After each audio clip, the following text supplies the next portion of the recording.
إن الحمد لله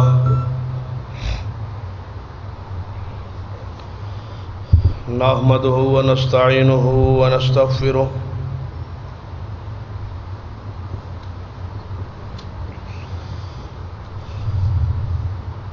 ونعوذ بالله من شرور أنفسنا ومن سيئات أعمالنا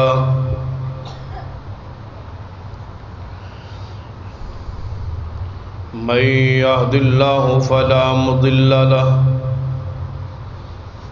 ومن يضلل فلا هادي له أشهد أن لا إله إلا الله وحده لا شريك له وأشهد أن محمدًا عبده ورسوله أما بعد فإن خير الحديث كتاب الله وخير الهدي هدي محمد وشر الأمور محدثاتها وكل محدثة بدعة وكل بدعة ضلالة وكل ضلالة في النار أما بعد فأعوذ بالله السميع العليم من الشيطان الرجيم من همزه ونفخه ونفثه بسم الله الرحمن الرحيم ومن يشاقق الرسول من بعد ما تبين له الهدى ويتبع غير سبيل المؤمنين نوله ما تولى ونصله جهنم وساءت مصيرا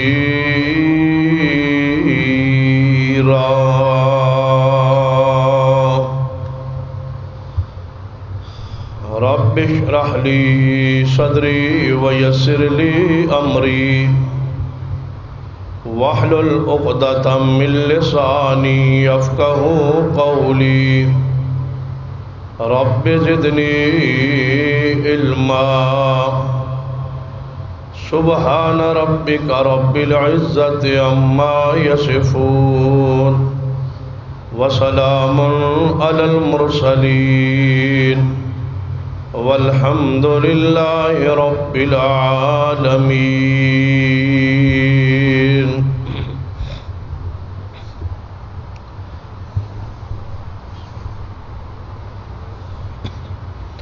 حضرات ذی وقار،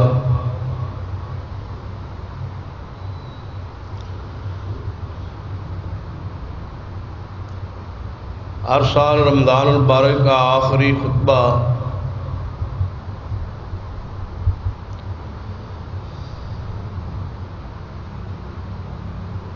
صداقت، حقانیت، مسلک اہل حدیث پہ ہوتا ہے.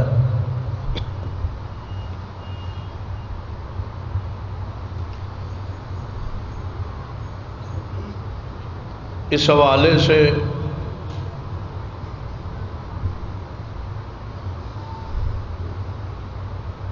اب آپ کے ذہن میں سوال اٹھتا ہے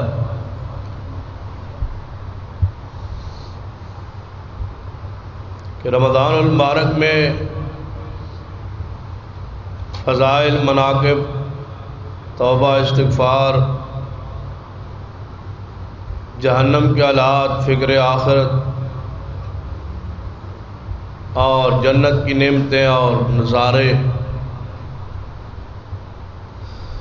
اس حوالے سے گفتگو ہو.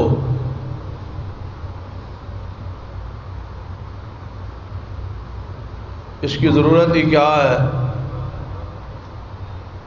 کہ ہر سال رمضان المبارک کے آخری خطبہ میں مسلک، منہج اہل حدیث کے حوالے سے گفتگو ہو.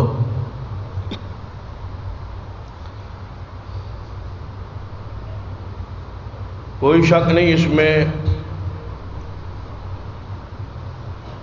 کہ اب آپ ذہن میں جو یہ خیال، یہ سوال اٹھتا ہے، ایک لحاظ سے اپنی جگہ پہ یہ سوال وزن بھی رکھتا ہے، لیکن اگر کوئی ہم سے پوچھے تو ہمارا جواب اس حوالے سے سن لیں کہ جو کچھ بھی بیان کیا جائے اس وقت تک اللہ کے ہاں مقبول نہیں ہے جب تک عقیدہ صحیح نہ ہو، منہج درست ہو جائے، عقیدہ صحیح ہو جائے،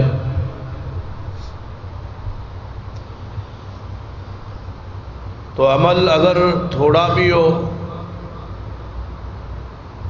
منہج اور مسلک اور رسول اللہ صلی اللہ علیہ وسلم کی سنت اتباع کے مطابق ہو، تو انشاءاللہ اس عمل کا اللہ کے ہاں وزن ہوگا۔ ہم چاہتے ہیں کہ اس آخری خطبہ میں لوگوں کا آنے کا رجحان زیادہ ہوتا ہے، تو کیوں نہ ایمان، عقیدہ بیان کیا جائے، اگر منہج درست مل جائے تو باقی سارے اعمال درست ہو جاتے۔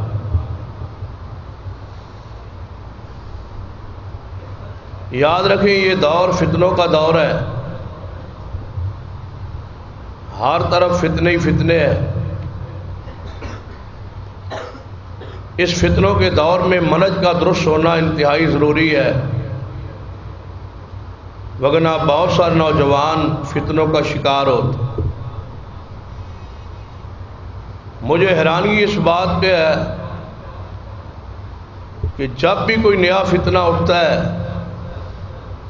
اہل حدیث کے جوان ہی اس سے متاثر کیوں ہوتے؟ نوجوان طبقہ نگاہ کیوں اٹھاتا ہے اور ادھر متوجہ کیوں ہوتا ہے اور اس کے دلائل پہ وہ کیوں غور کرتا ہے؟ جب یہ بات طے ہو چکی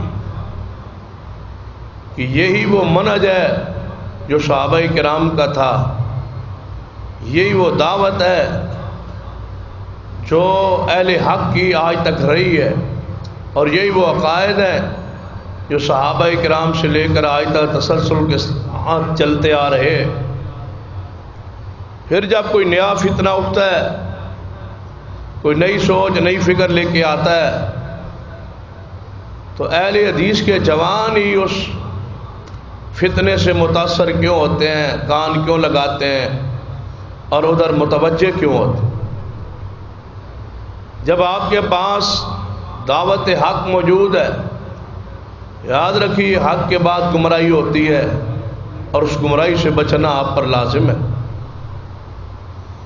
جس منہج پر اس وقت آپ قائم ہیں یہ حق ہے، پوری بصیرت کے ساتھ کہہ رہا ہوں، اور انشاءاللہ بالدلائل ثابت کرنے کی کوشش کروں گا۔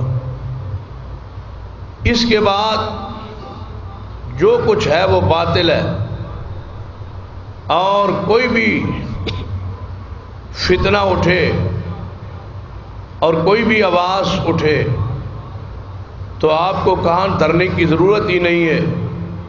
آپ یقین رکھیں کہ یہی صحابہ کرام کا منہج تھا جس پر آج اللہ کے فضل سے آپ قائم ہیں۔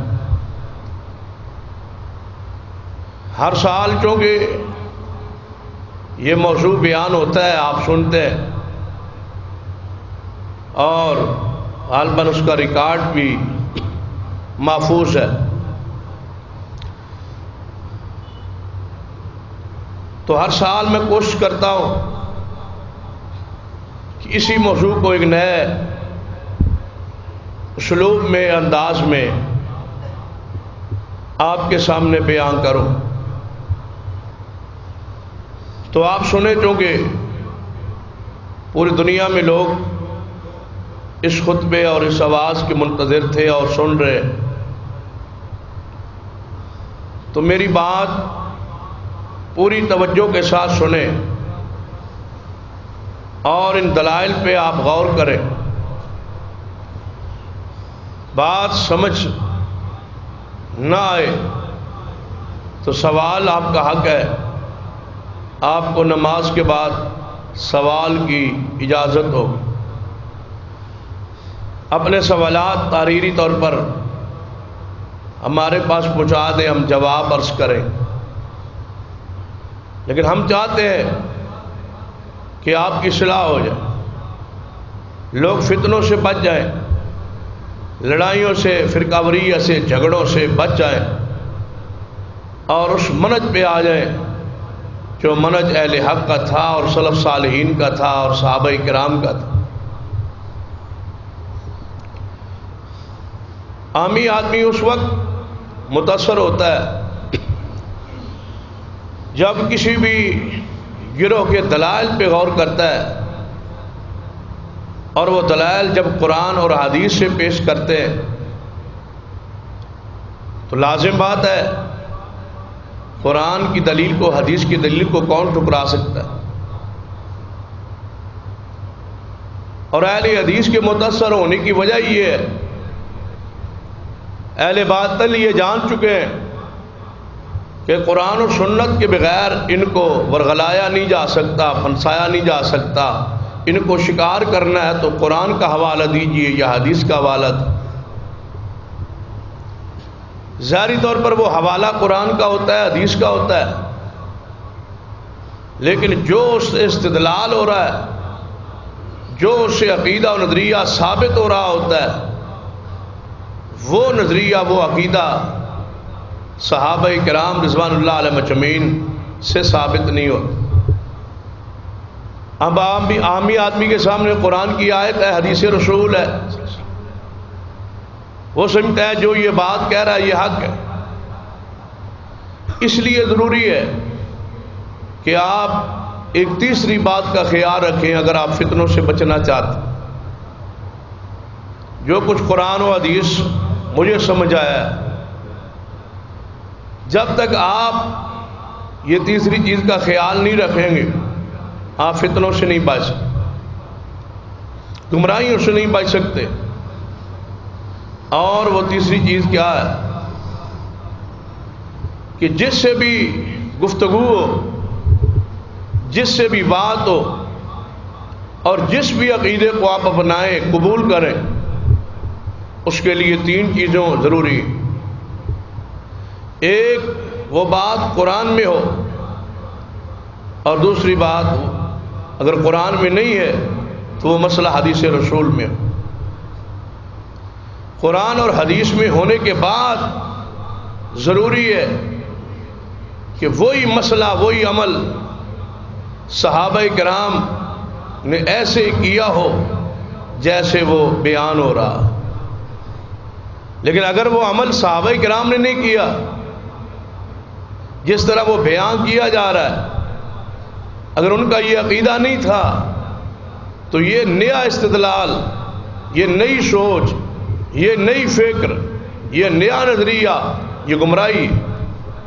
ہم اس سے اللہ کی پناہ مانگتے.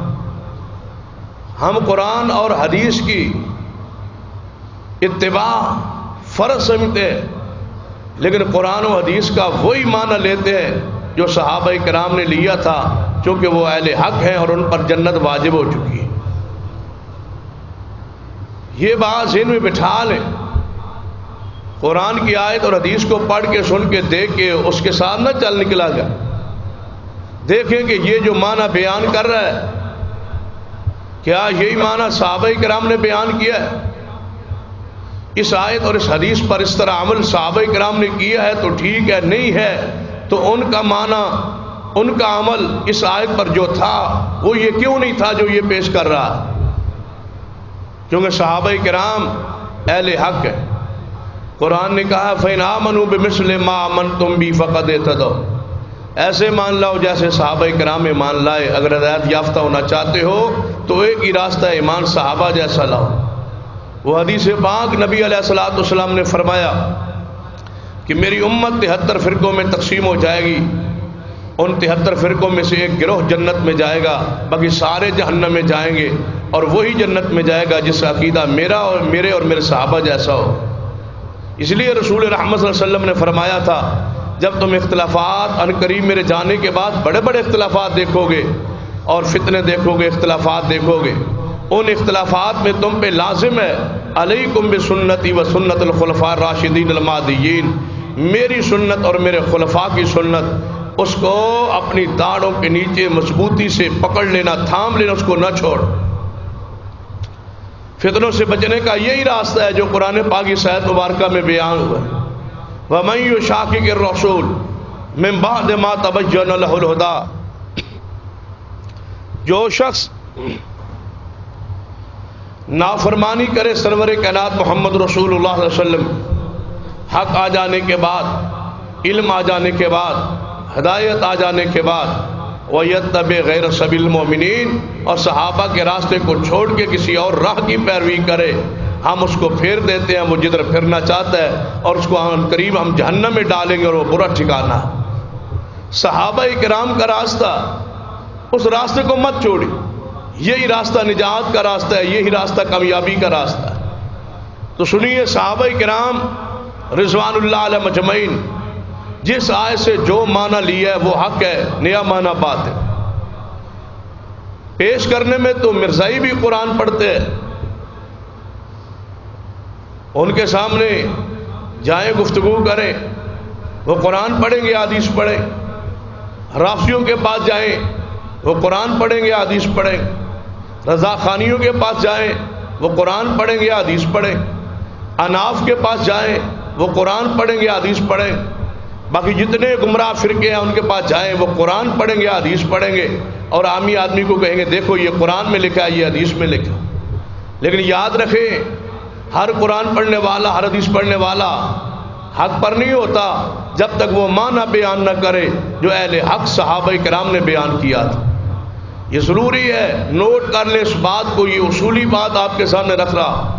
سیدنا علی المرتضیٰ رضی اللہ تعالیٰ کا وہ قول معروف ہے کہ بعض دفعہ بندہ حق کلمہ بول کے مراد جو ہے وہ باطل لیتا ہے، کہنے والے سننے والی کے لیے تو وہ حق ہے جو، لیکن اس کا جو معنی بیان کر رہا ہے وہ باطل ہے۔